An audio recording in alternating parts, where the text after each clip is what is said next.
Renan, boa tarde. Para a gente poder te conhecer um pouco melhor, quais são as grandes figuras políticas que seriam referências? 2 ou 3 nomes, pessoas vivas ou que já faleceram, que você se inspira e fala, cara, esses são grandes líderes e por quê?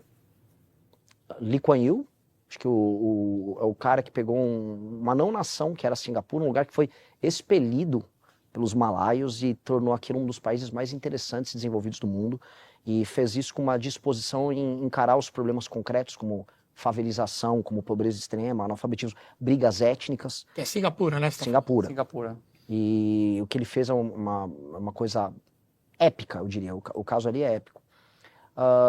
Como um homem que tinha uma vocação aristocrática brasileiro, para dar um exemplo brasileiro, e que estava também à frente do tempo dele, o Carlos Lacerda, que também tinha uma vocação meio Lee Kuan Yew, ele falava do combate à favelização no Rio de Janeiro e via isso como um problema perene que a gente teria. Então, para citar um brasileiro e para citar um histórico, eu não posso fugir do clichê de citar o Alexandre, o grande Alexandre da Macedônia, filho de Filipe, o terceiro.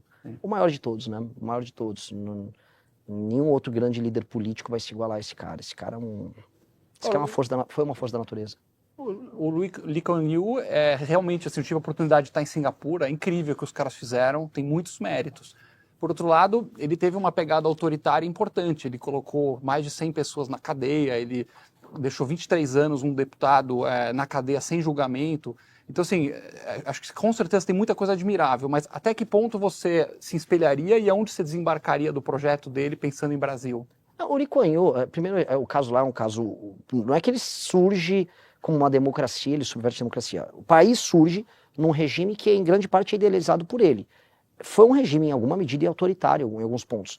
Só que o que ele fez, e aquilo termina com uma transição para um regime aberto, o que ele fez, a transformação de nação, em termos de administração pública, aquilo é memorável. O problema de eu pegar o caso dele só citar esses elementos é que aí eu não vou poder citar nenhum grande homem do passado que viveu em regimes... O Alexandre tinha escravos, então eventualmente eu vou ficar preso nessa discussão do tipo, o Júlio César não pode ser citado como homem público porque ele tinha escravos, ou ele matou muitos gauleses. Então, naturalmente, o Lee Kuan Yew participou de um regime que tinha essas características, mas a execução de políticas públicas e a vocação transformadora foi algo impressionante. Eu posso citar o Roosevelt. Assim. O Roosevelt é um grande exemplo de um grande executor que criou aquilo que a gente chama de Estado americano moderno. O Roosevelt foi um homem também que estava à frente do tempo dele. O Hamilton, nos Estados Unidos, que por mais que não tenha sido presidente, foi isso também. Secretário de Tesouro, né? Exato. Agora, todos eles foram homens do tempo deles, né? E a gente pode pegar coisas que nós, no nosso tempo, podemos, às vezes, incorrer no anacronismo. Não é o caso do Lee Kuan Yew. Porque o César e Alexandre são grandes nomes, mas seria anacrônico exigir deles democracia. E o Lee Kuan Yew, na década de 60, a praxe da melhor prática mundial era a democracia. Eu entendo que ele foi um homem do possível, mas a pergunta era assim, como inspiração, trazendo para o Brasil, aonde que você romperia com ele, claramente? Não, a qualquer elemento autoritário. Agora, a capacidade de execução, a imaginação e a vontade de ação, temos que ter. E eu acho que ele teria sido um grande homem em qualquer democracia.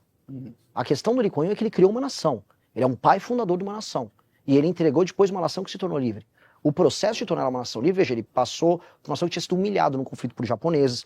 Ele tem que unificar três etnias diferentes. Então, houve um elemento de centralização, mas ele foi pai fundador de uma nação. Então, eu também tenho que levar isso em consideração. Dito isso, ele entregou hoje uma nação que todos os grandes problemas foram encarados. Eu acho isso uma coisa impressionante, porque a gente perdeu aqui, e aí em grande medida o dito Ocidente, perdeu grande parte da sua capacidade de agir.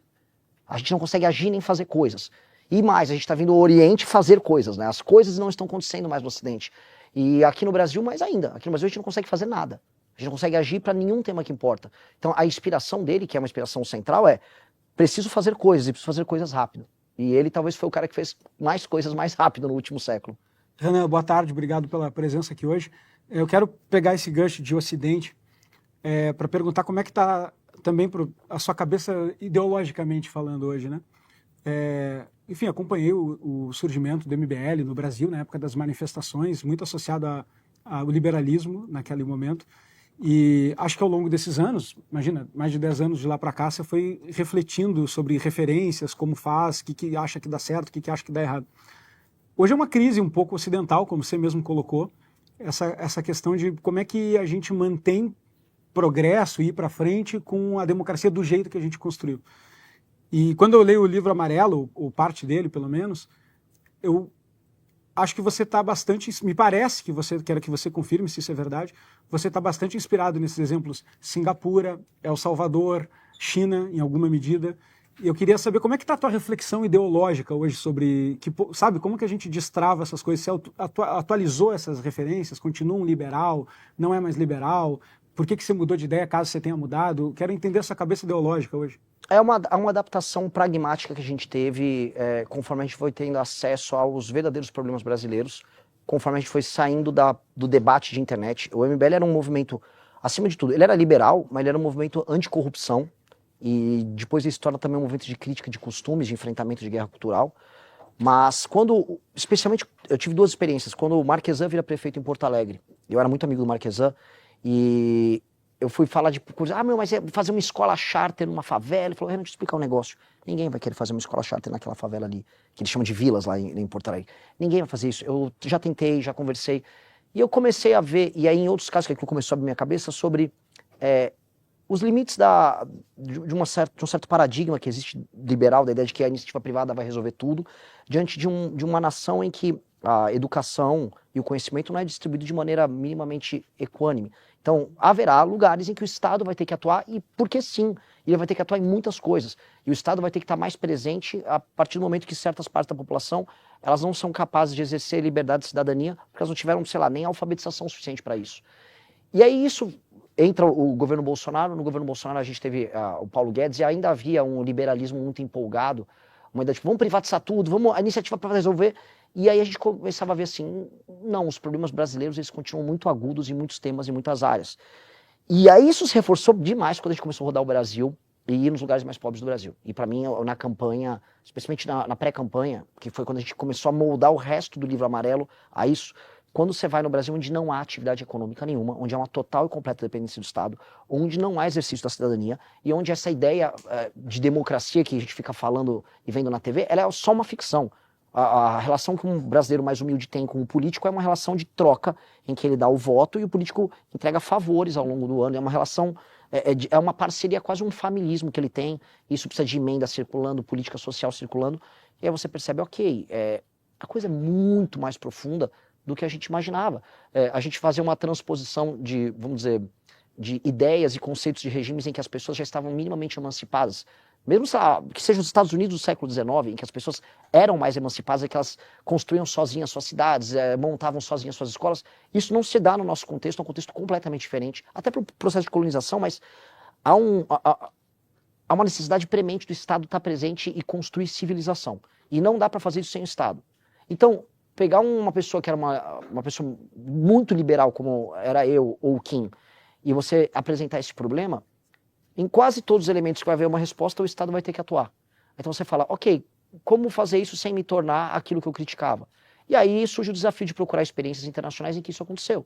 E aí você vai encontrar essas que você citou, você vai encontrar grandes experiências que vão dos Estados Unidos, experiências que vão pegar da Itália em termos de gestão de cidades, experiências que vão do Japão, da China, de Singapura.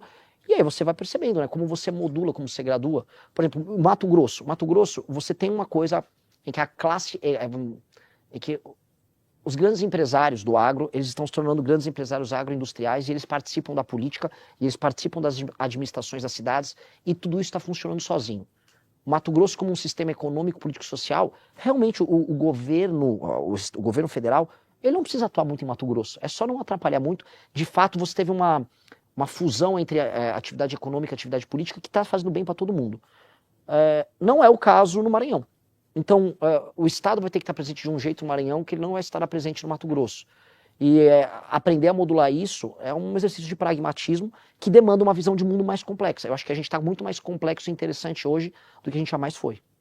Só para eu entender, então é excessivo ou você diria que hoje você não se considera tão liberal e você se considera parte desse iliberalismo, entre aspas, que inclusive os Estados Unidos está um pouco nessa toada, e outros exemplos, você se considera aspirante a esse tipo de liderança hoje? Não, e é um termo, que aqui vocês não vão fazer essa interpretação, mas se eu jogar isso na Globo News, que eu sou um iliberal, minhas redes sociais são derrubadas automaticamente.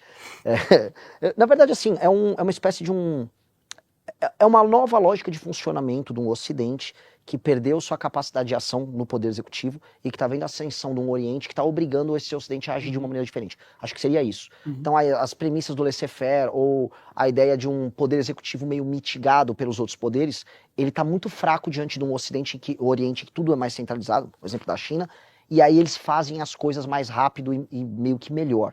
Então, a resposta que está vindo dos Estados Unidos, para mim, ela é atabalhoada. Eu acho que o governo Trump não está indo bem nisso. A resposta que a gente pretende dar é aumentar os meios de ação do Poder Executivo? Sim, mas de uma maneira federativa, em todas as instâncias. Mas também corrigir os outros poderes, porque a gente está vivendo uma democracia disfuncional aqui. Então, não é igual a deles, e eu acho que também não é iliberal. Porque eu acho que o problema brasileiro é que ele é a gente vive um regime democrático pré-liberal. Ele é nominal, em termos de democracia, mas ele falar que ele é um regime liberal moderno é um pouco exagerado. É um regime arcaico, patrimonialista, ainda oriundo de um familismo do século XIX. É um negócio meio... É um bicho, sabe, com traços evolutivos distintos, assim. Tem características ainda muito antigas dentro dele. Então esse bicho, que é a democracia brasileira, é um bicho que ele precisa evoluir rápido. É como se fosse um Pokémon que precisa dar aquela evoluidinha ali. A gente precisa dar essa acelerada nele.